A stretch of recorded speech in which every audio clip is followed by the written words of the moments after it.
Hi, this is Tatiana with Truthball in Search of Goof, and this is a video for families of families or friends of loved ones that are in an abusive relationship. I had someone ask me to do a video for the families, and I blurted out, "There's not really much you can do." And then I had to think about it. So this is what I thought about it. So before I get started, I wanted to remind you that these videos that I do on this channel are part of my own coping strategy to kind of go back and analyze the patterns, and it is hopefully to validate you if you think, in this video, if you think that your loved one is in an abusive relationship, what are some strategies that you can use? Or if you are a victim of abuse, I will tell some stories to see if that validates how you feel. And lastly, which is usually firstly, I forgot to say that I am not a doctor. These are my opinions based on my experiences. And so please, if you do relate to what I'm saying, continue to educate yourself further. And here we go. Okay, so again, the question was what to do for your loved one if you feel that they are in an abusive relationship. And I have to say, right off the bat, I think that most of us realize that there is a loved one in an abusive relationship when they are suffering from physical violence. So if you look through my list, I have a playlist called Games That Narcissists Play. So someone can be in an abusive relationship where there is never any physical violence. So if that's the case, that you are not talking about physical violence, and you suspect still that this is an abusive relationship, please go through that playlist, and that's going to identify many other ways that someone can be abused. In the case of physical violence, and I've mentioned this in many different ways, physical violence is, I don't want to say the worst, because it's not the worst. There are many other ways that narcissists abuse their victims that are life damaging. Physical violence is the most dangerous, and this is because whatever is happening in an abusive relationship, once that victim starts to make an effort to leave, the initial reaction is that whatever the abuse type is going to increase. So physical violence is not something to play around with. It is serious, and police and the law take it serious. So please, for the city and for the city that you are living in, research the process for restraining orders, etc. Once a victim leaves, if they are leaving and going to your home, etc., have a plan ready to go for safety's sake, for everyone's sake. I did leave an abusive relationship, and everyone, physically abusive, and everyone around me was physically threatened, and it was dangerous. So I don't want to go into detail about every single aspect. That's what the whole channel is for. But I just wanted to make that differentiation. Most loved ones recognize physical abuse. However, there are many other ways that someone can be abused. Okay, so for either one, the first thing that I said when the request was made, was there's not much that you can do. And I thought, well, what have I done in the past? Accept and wait. Overall, you need to accept and wait. The first abusive relationship that I was in, I went on actually I was going to a family reunion, many things going on, but there was going to be a family reunion, and my abuser had been isolating me from my family, meaning They weren't getting phone calls from me anymore. I wasn't sending postcards. I was being isolated, and I was not aware of that. My family was not aware of that. I was falling for the strategy, which was, your family doesn't like me. I love you. Only I love you. And in order for me to honor that love, I needed to stop contact with my family, because my family hated him and basically was going to ruin our relationship and our love affair, etc. It's not that clear cut. It's not stated that clearly, but that is the pattern that's happening. So the reason I'm saying you have to accept and wait is, part of the abuse process is to love bomb that victim and then to isolate. Isolate is still part of that beginning process. Later on, they're going to get bombed, threatened to be abandoned.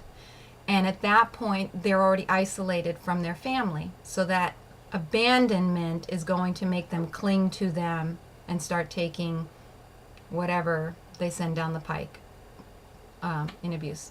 So I'm not sure if that's clear to you, but when a relationship starts, it's a love bomb, then isolate the victim before they terrorize the victim. So if they are in that phase of being isolated, as a loving supporter of this person, if you come in there and say, this person is abusive, that can backfire and feed exactly what the abuser wants to do, which is to say, that person hates me, stop contact with them. And then you will not be able to help in the future. So I recognize when someone comes to you saying, oh, he hit me, or comes to you and says she did this. Yes, you do. In that moment, you do want to say something like, are you happy? Is this how you want to be treated? I would almost, and like I said, I'm not a doctor, but I'm telling you my experiences. My family did attack him, and when they attacked him, he used it to pull me further. When we were on this trip, I'm sorry I'm jumping around, but when we were on this trip, he did a meltdown. He had a meltdown. We were halfway there, and we're spending the night at a hotel, and he used a tactic called gaslighting. It's kind of like starting an argument out of nowhere. So I didn't know what was going on, but he was hysterical, for lack of a better term, raging, angry, threatening, and we had to go back to Colorado. So I called my family and left a message that we were having to go back to Colorado, and my family was down in San Diego. So he proceeded to have a meltdown, I think, almost all day. And some of us who have been in those abusive relationships have been through this chaotic meltdown mode where you're just kind of in survival mode. You have no idea what's going on with the abuser, and you're just afraid and just wanting to appease. So I don't know what happened that day, other than at some point I believe we left, and then at some point we ended up going back. So I don't know why. I don't know why he changed his mind. But nevertheless, I found out much later, my family had actually driven from San Diego to Las Vegas and stood on the side of the road with a sign that said, Tatiana, don't leave. That's it. They waved that sign to strangers for hours, hoping to stop this abuser from taking me. And that was not enough to pull me out of that relationship. Okay? The head fuck that's going on in an abusive relationship is so hard to break out of. So if you haven't been in an abusive relationship, you might not relate. So it is a quandary. You look at it and say, how come they can't see it? And they can't see it. So, what did I say? You can't tell someone the truth who is in love with the lie. Okay? So, to some extent, you have to accept that they're in this and wait it out. Now, certainly, as I said, if they come to you, they beat me up, do what you can in that moment. Do what you absolutely can to help them get help, to get in touch with, you know, they don't have as much for men, but they do have. Try someone like Be Good 4000 online for men. Be Good 4000 on YouTube is a great channel for guys. I haven't found a lot for guys, but he talks a lot about what guys have gone through. So if you have that window of opportunity, you send the guy to something like that, Be Good 4000 on YouTube, and have them watch those videos. Get them validated as quickly as possible. And for women, you know, we have women's shelters. There's a lot more support systems for women. But nevertheless, the number one thing you can do is try to get them validated as quick as possible, so that within that window of time, they can at least have that seed planted. Because I also have to let you know that many of us, when we're in an abusive relationship, leave and go back. And the reason we go back, and this is oversimplified, but the fact of the matter is we go back because it is so hard to accept the reality that this person is abusive. Excuse me. It's so difficult. They have messed with our sense of reality and what is true so deeply that when we leave, we can be, as in my case, terrified that they're going to kill me, terrified that we're making a mistake because it doesn't make sense. What happened? We were so in love. I don't understand. He's been hurt in the past. He needs me. I'm the only one who gets him. And then we make that mistake of going back, as well as I remember one time that I left. I had one person helping me escape, and then I had him find my best friend and convince my best friend that he was sorry, and that best friend came to me and said, "Oh, he loves you. He loves you. You have to go back to him. Give him another chance." Same thing happened with my ex-husband. When I tried to leave my ex-husband, his family came back to me. "Oh, give him another chance. Give him another chance. Give him another chance." And that is, that we even have a term for that, hoovering. It's a term. It's abusers hoover once either they leave or you leave, and the abuse victim leaves. They send people to come and get you back. Okay, so accepting and waiting and recognizing what is going on, educating yourself about these terms that I'm saying, hoovering and smear campaigns, love bombing. All of these things are strategies that are being used on the victim. And if you don't understand how they're working, you can't really, I don't want to say you can't make a difference. You can make a difference. You can.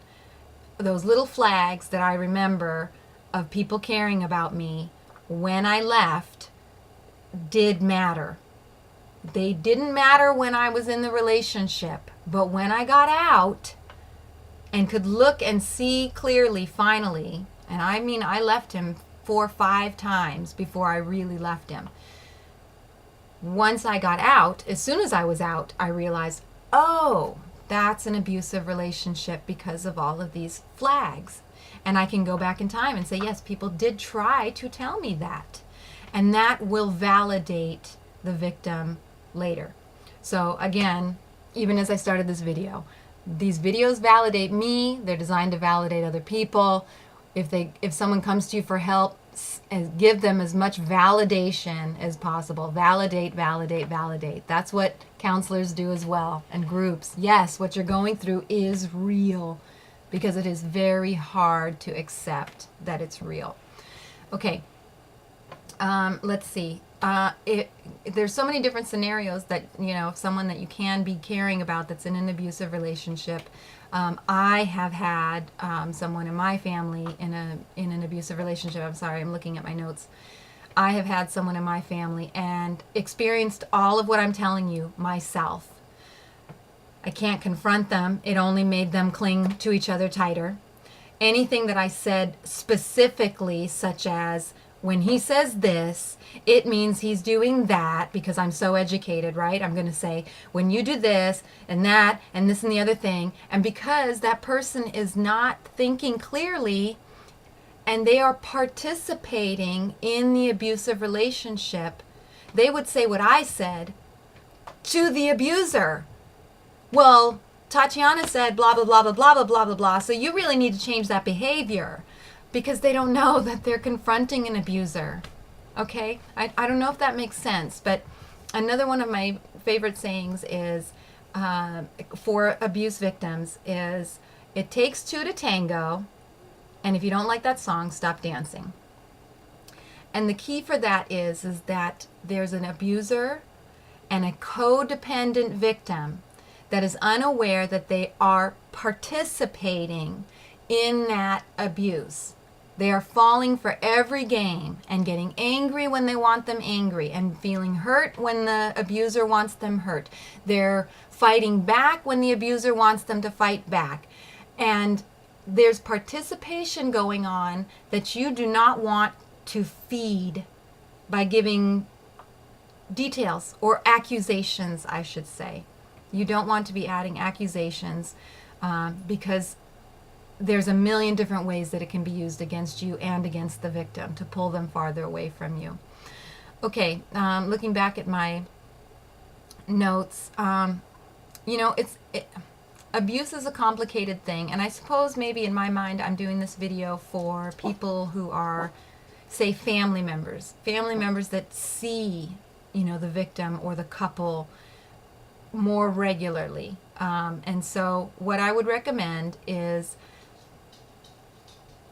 the best way to foster a relationship with the couple is,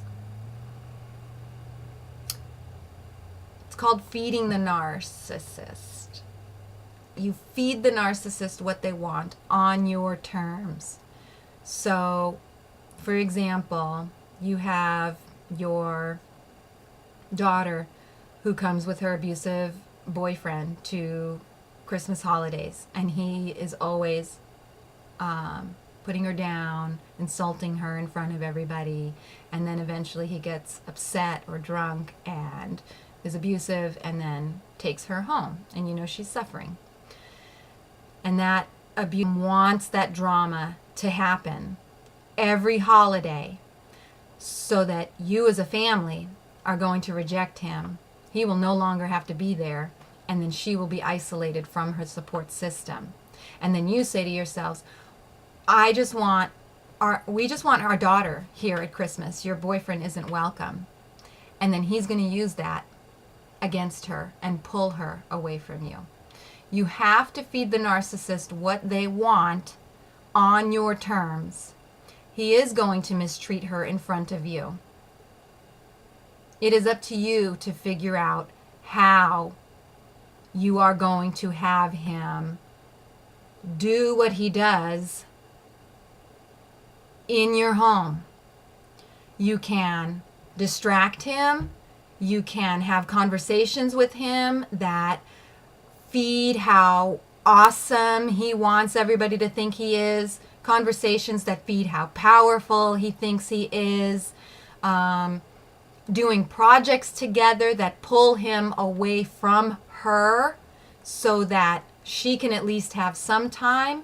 For example, dad and boyfriend are going to work on a project in the garage and do some bonding that you hate, but it gives your daughter time to actually just have a moment of peace with family. Do you see how complicated it is and how painful and difficult it is? I get it, and I have done it for years.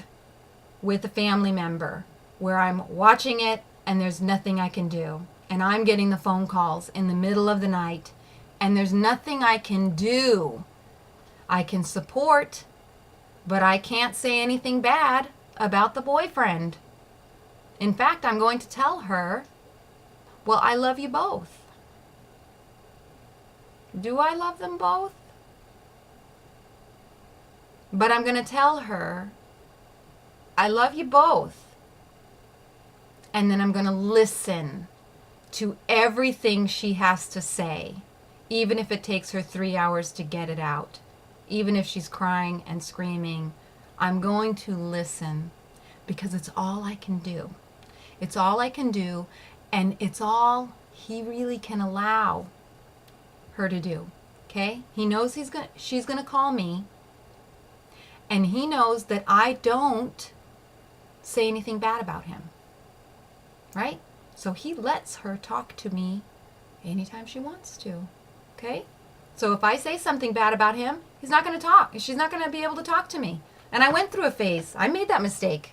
And I'm not making it again. You know? And I think it's been, 6 years or something like that. And she's left him. So, okay. And hopefully, really left him. Okay? Right? Okay. It's painful. Hang in there. Accept and wait and educate yourself in the meantime. Another thing that you can do is what I had to do myself in getting out of the abusive relationship to recognize that it was an abusive relationship, because like I said, it's difficult to see reality, was that I began tracking the behavior. So for example, as I said, verbal abuse is pretty easy to see. Physical abuse is what we normally recognize, and what I would do is track that behavior. For example, if you're going to need to get a restraining order once that loved one does leave the relationship, and if they're going to need a restraining order, you will have documentation ready to go, even if that victim is not aware of the pattern yet. Okay, so for example, as I'm stating, holidays are a big one that abusers take advantage of. So there could be a pattern of every holiday. Maybe the holidays are great, but you always get a call a couple days later that something happened. So that maybe that abuser is like very charming and charismatic, an overt narcissist, very charismatic out in the open, but then after every family gathering, there is some kind of crying, meltdown, freak out, something or other. Something like that, where you can start tracking the patterns of behavior.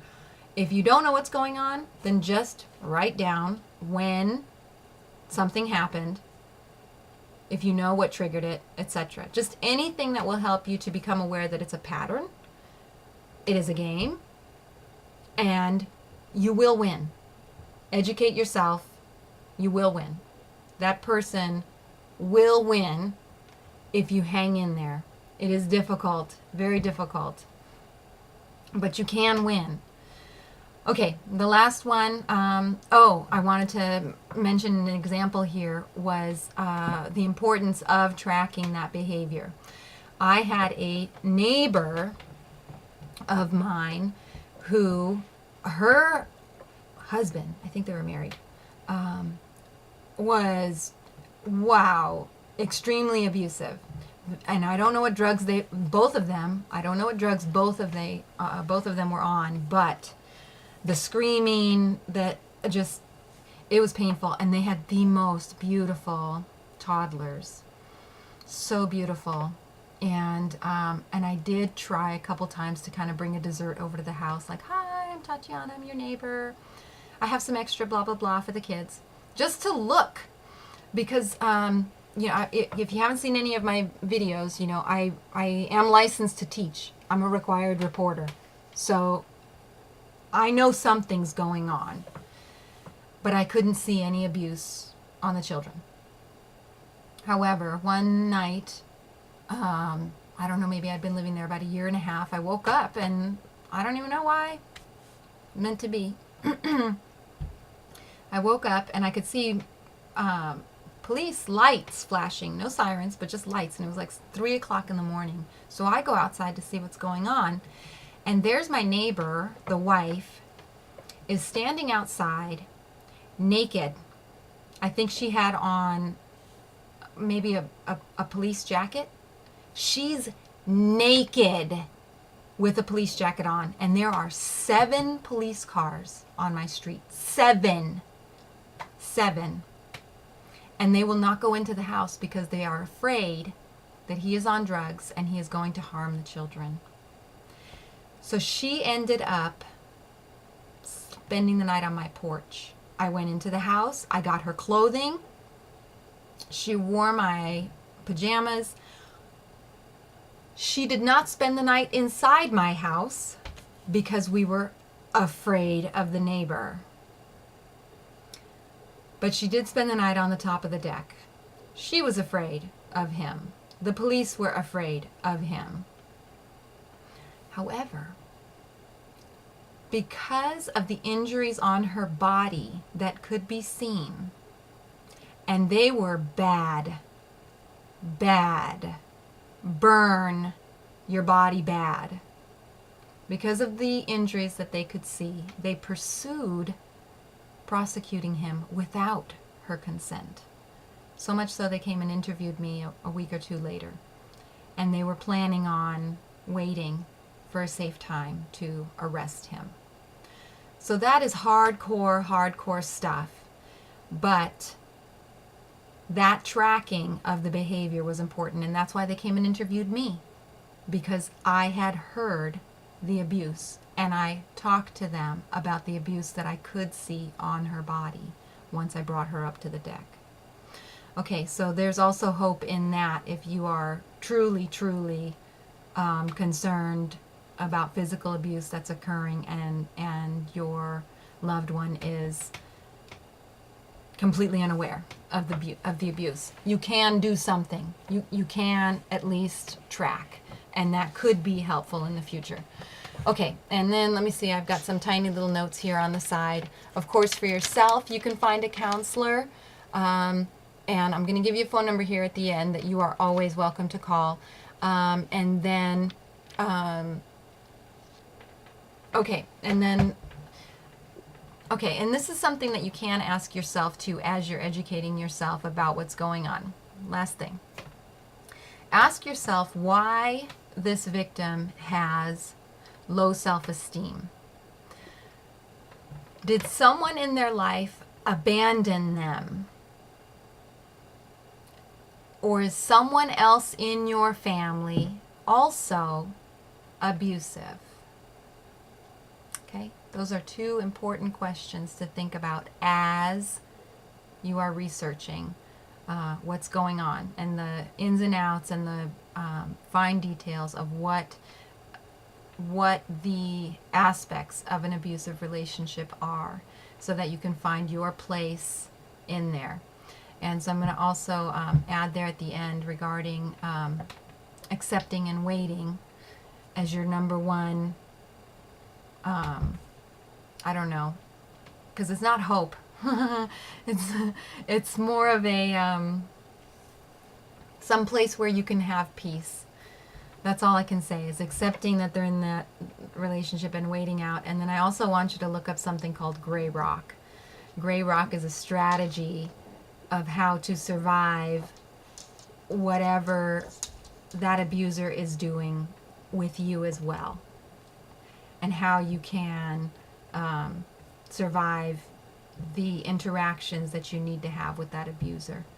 Okay, this is so not a complete educational video, but it's certainly long enough. I just kind of wanted to toss out the key things that came to my mind. And then lastly, most importantly, is the phone number that I mentioned to you. The number for the National Domestic Violence Hotline is 1-800-799-7233. 1-800-799-SAFE. 1-800-799-SAFE. This phone number is 100% anonymous, and you can call them anytime, 24/7, and ask how you can help or ask for resources in your area for the other person, for yourself. They're the go-to place for me. In an abusive relationship, I have called and gotten the support that I need, and I have called in regards to when I'm dealing with a situation with someone that I love, and to help me focus or refocus my own emotions, because when someone you love is in an abusive relationship, you are hurting too, right? Okay, that's the best that I got. I feel like it's not enough, so I'm actually ending this video a little bit, I don't know. I'm just going to have to give it what I always give it. I'm just wishing you much love.